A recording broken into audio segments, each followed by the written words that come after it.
Mira bien a esta pareja, un hombre rico, su mujer, su casa. El retrato de un matrimonio feliz. Salvo que hay una teoría, defendida por historiadores serios, que dice que el día en que se pintó este cuadro, uno de los dos ya llevaba más de un año muerto.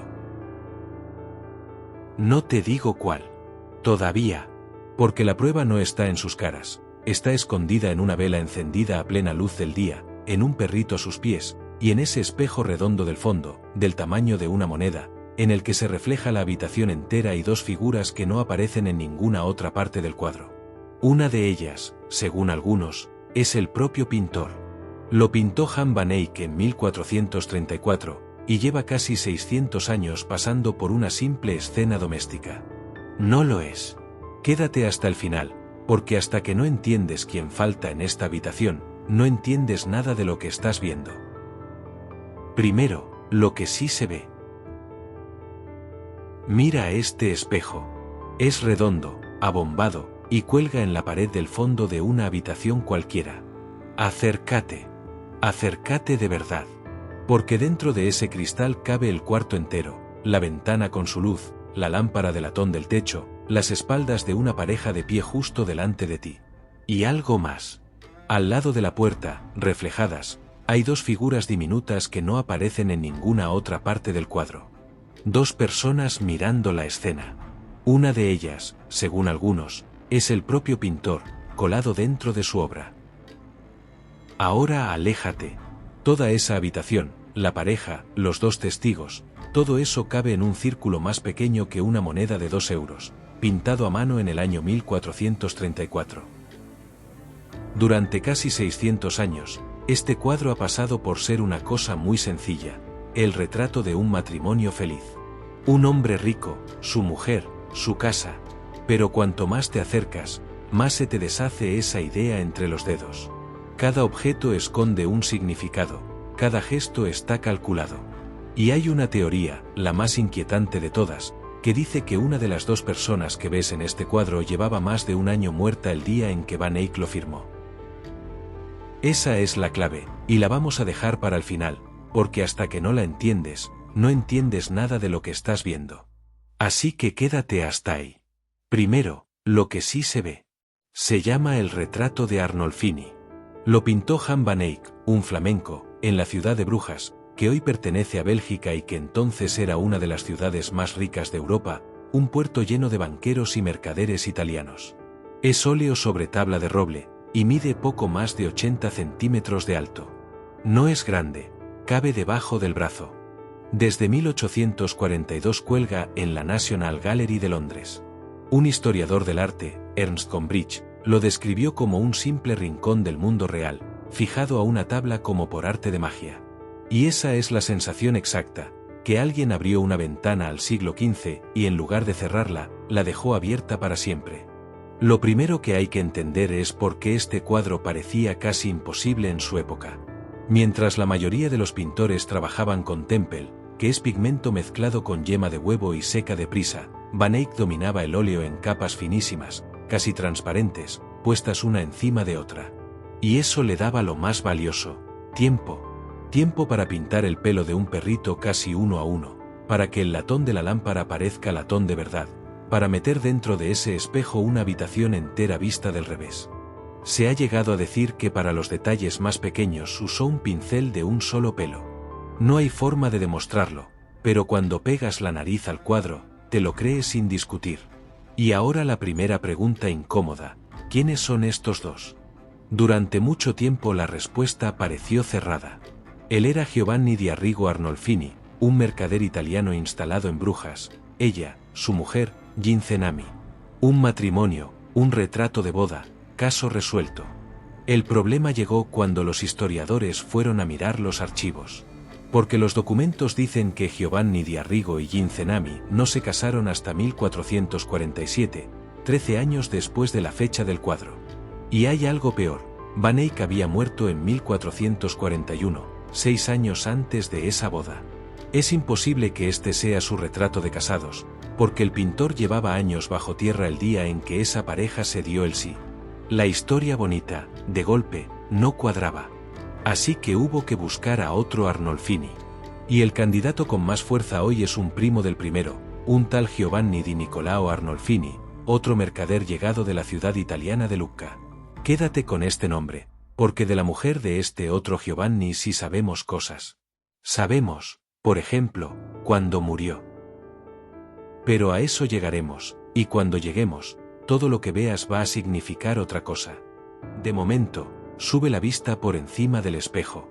Ahí, escrito en la pared con una letra elegante y rizada, la letra de un documento oficial, hay una frase en latín, Johannes de Eyck fuitic, 1434, que quiere decir, Jan van Eyck estuvo aquí.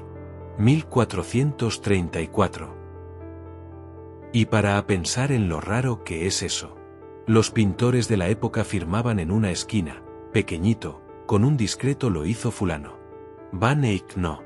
Van Eyck escribió, en el centro mismo de la pared, con letra grande, no esto lo pinté yo, sino yo estuve aquí. Como quien firma en el registro de un notario.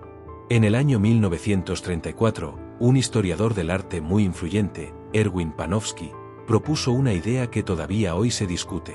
Según él, este cuadro no es solo un retrato, es un acta, un documento legal. Porque en aquella época, para que un matrimonio fuera válido, muchas veces no hacía falta ni un cura ni una iglesia. Hacían falta testigos, alguien que pudiera decir, yo lo vi, yo estuve delante. Y Panofsky decía que Van Eyck se pintó a sí mismo en ese espejo, y escribió su nombre en la pared, precisamente para dejar registrado que había sido testigo de la unión. El pintor convertido en testigo legal, el cuadro en certificado de boda. No todos los expertos lo aceptan, pero es una idea tan elegante que se quedó pegada al cuadro para siempre. Y las manos parecen darle la razón. Él sostiene la de ella con la palma hacia arriba, con una delicadeza casi de ceremonia, y levanta la otra en el aire, como quien va a jurar algo. No es un gesto casual, es la postura de una promesa solemne. Todo en la escena parece decir lo mismo. Aquí está pasando algo grave, algo que alguien ha querido guardar para que no se olvide. Vuelve un momento al espejo, a esas dos figuras minúsculas junto a la puerta. Una viste de azul y la otra de rojo. Vas a leer en muchísimos sitios que la de rojo es el propio Van Eyck mirándonos desde dentro de su pintura. Es una idea preciosa. Pero conviene decirlo claro, no está demostrado. Nadie sabe con seguridad quiénes son esos dos, y son, probablemente, el mayor guiño sin resolver de toda la obra, una firma escondida a plena vista que llevamos 6 siglos sin saber leer del todo. Antes de seguir, y justo porque lo que viene es la mejor parte, déjame pedirte una cosa rápida. Si estás disfrutando de este viaje por dentro del cuadro, suscríbete al canal. A ti no te cuesta nada y a nosotros nos permite seguir bajando cuadros de la pared para mirarlos de cerca, sin prisa. Hecho esto, sigamos, porque ahora toca abrir los cajones. Empecemos por la pregunta que hace todo el mundo. ¿Está embarazada? Ella se lleva una mano al vientre, el vestido verde se le abomba por delante, y parece evidente. Pues casi con toda seguridad, no. Ese bulto es moda. En la Europa rica del siglo XV se llevaban vestidos larguísimos, con muchísima tela recogida por delante y sostenida contra el cuerpo. Van Eyck pintó a la Virgen María, en otro cuadro, con la misma silueta abultada, y a la Virgen desde luego no la iba a pintar embarazada. Además, el marido era comerciante de telas. Todo ese paño carísimo, ese verde forrado con piel de ardilla, la que en las cortes llamaban miniver, no está ahí solo por elegancia. Es el hombre enseñando su mejor mercancía puesta encima de su propia mujer. Y cada objeto de esta habitación habla en voz baja. Fíjate en la lámpara del techo, ese candelabro de latón con 6 brazos. Solo hay una vela encendida. Una sola. Y es pleno día, entra luz a raudales por la ventana. ¿Para qué enciendes una vela con el sol dando en la habitación? La lectura de siempre dice que representa la presencia de Dios, la llama que todo lo ve, presidiendo la ceremonia. Guárdate este detalle de la vela, porque va a volver, y cuando vuelva te va a cambiar la cara. Baja la vista a los pies de la pareja. Ahí hay un perrito, un grifón de una raza antigua parecida a la Fempincher de hoy, pintado con tanto detalle que se le cuenta cada pelo. En el idioma de los símbolos de la época, el perro es la fidelidad entre esposos. Pero retén también esto, en las tumbas de piedra de la Edad Media, a los pies de las señoras difuntas, se solía esculpir un perrito, justo como este. El perro en las tumbas. Recuérdalo. Al lado de la cama, tallada en lo alto del respaldo, hay una figurita, una mujer de pie sobre un dragón. Es Santa Margarita, la patrona de las embarazadas y de los partos. Y en la ventana, unas naranjas, que en el norte de Europa, en pleno siglo XV, eran un lujo carísimo traído del Mediterráneo a precio de oro. Puro estatus. Hasta los zapatos hablan, los de él están tirados en primer plano y ella está descalza sobre la madera. En la Biblia, descalzarse es lo que haces al pisar tierra sagrada, como cuando Dios le dice a Moisés que se quite las sandalias delante de la zarza ardiendo. Van Eyck parece susurrarnos que este dormitorio tan corriente es, en realidad, un lugar santo. Y aquí es donde el cuadro entero se da la vuelta como un calcetín. Porque durante décadas, todo lo que te acabo de contar encajaba en la historia bonita. Una boda, una promesa, un hogar bendecido. Hasta que en el año 2003 una historiadora del arte llamada Margaret Coster miró exactamente los mismos objetos, la misma vela, el mismo perro, el mismo espejo, y contó una historia completamente distinta. Mucho más triste. Coster volvió a los archivos, a ese Giovanni di Nicolao Arnolfini y a su mujer. Su primera esposa se llamaba Costanza Trenta. Y los documentos son claros. Costanza había muerto a principios del año 1433. Posiblemente, de parto. Es decir, más de un año antes de la fecha que Van Eyck escribió en la pared de este cuadro. Piensa en lo que eso significa. Si la mujer del retrato es Costanza, entonces el día en que se pintó este cuadro ella ya no estaba viva. No estamos viendo a un matrimonio posando en su salón. Estamos viendo a un hombre vivo, de pie, junto al retrato de una esposa que ya había muerto. Un cuadro que no celebra una boda, sino que llora una ausencia. Un memorial. Un intento desesperado de tener a alguien un rato más, aunque solo sea pintado sobre una tabla. Y de golpe, todos los detalles cambian de color. ¿Te acuerdas de la vela?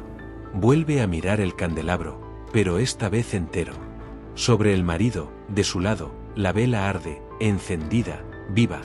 Y del lado de ella no hay llama, hay un cabo de vela consumido, apagado. En aquella época, una vela apagada significaba exactamente eso, una vida que se ha extinguido. Él, encendido. Ella, apagada. Uno vivo y el otro no, contados con dos velas en la misma lámpara. ¿Y el perro, el símbolo de la fidelidad? Recuerda las tumbas. Ese mismo perrito, esculpido a los pies de las difuntas, no solo hablaba de lealtad, se ponía ahí para acompañarlas al otro lado, como un guardián para el último viaje. De repente el perro ya no vela un matrimonio. Vela un cadáver. Y vuelve una vez más al espejo, a los 10 pequeños medallones que lo rodean, cada uno con una escena de la pasión de Cristo. No están puestos en cualquier orden. Los del lado del marido muestran a Cristo todavía vivo. Los del lado de la mujer muestran su muerte. La misma frontera invisible que parte el cuadro en dos mitades. Él, en el lado de la vida, ella, en el de la muerte. Como si Van Eyck hubiera trazado, con luz y con símbolos escondidos, la línea exacta que separa a los vivos de los que ya se han ido. Ahora bien, y esto es importante, porque en este canal no te vamos a vender una teoría como si fuera un hecho, nada de esto está demostrado del todo. Coster llamó a la vieja idea del acta de boda un escenario improbable, y propuso la suya, la del memorial. Pero hay historiadores muy serios que no la aceptan, hay quien sigue defendiendo que es una boda de verdad, quien cree que la mujer es una segunda esposa viva y sana, quien insiste en que el bulto del vestido sí es un embarazo. No tenemos ninguna confesión firmada por Van Eyck explicando qué quiso decir. Tenemos un cuadro genial y mudo, y varias lecturas que encajan sorprendentemente bien. Y quizá esa ambigüedad no sea un fallo ni un misterio por resolver, sino justo lo que el pintor buscaba, un cuadro que cambia según quien lo mire, y según lo que ese alguien haya perdido. Y esto nos lleva al final, y a una casualidad que está ocurriendo justo ahora. Este mismo año, en noviembre de 2026, la National Gallery de Londres va a hacer algo que no se había hecho jamás. Reunir en una sola sala los 9 únicos retratos de Jan van Eyck que sobreviven en el mundo. casi la mitad de todo lo que nos queda de él. Y ahí va a estar nuestro retrato de Arnolfini. Pero no solo. Justo a su lado van a colocar otro cuadro, el famoso retrato de un hombre con turbante rojo, porque mucha gente cree que esa cara es la del propio Van Eyck. Un autorretrato. La misma persona que, si Panofsky tenía razón, se coló como testigo diminuto en el espejo de esta habitación. Así que, por primera vez, cualquiera va a poder plantarse delante de las dos caras a la vez y decidir por sí mismo si son la misma. Si de verdad ese puntito rojo en el cristal es el pintor, mirándote a través de 600 años. Piénsalo.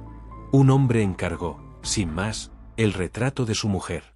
Y el pintor le entregó una habitación entera metida en un espejo del tamaño de una moneda, una vela que quizá cuenta una muerte, un perro que quizá vela un cuerpo, y su propio nombre escrito en la pared como diciendo, yo estuve aquí, yo lo vi todo.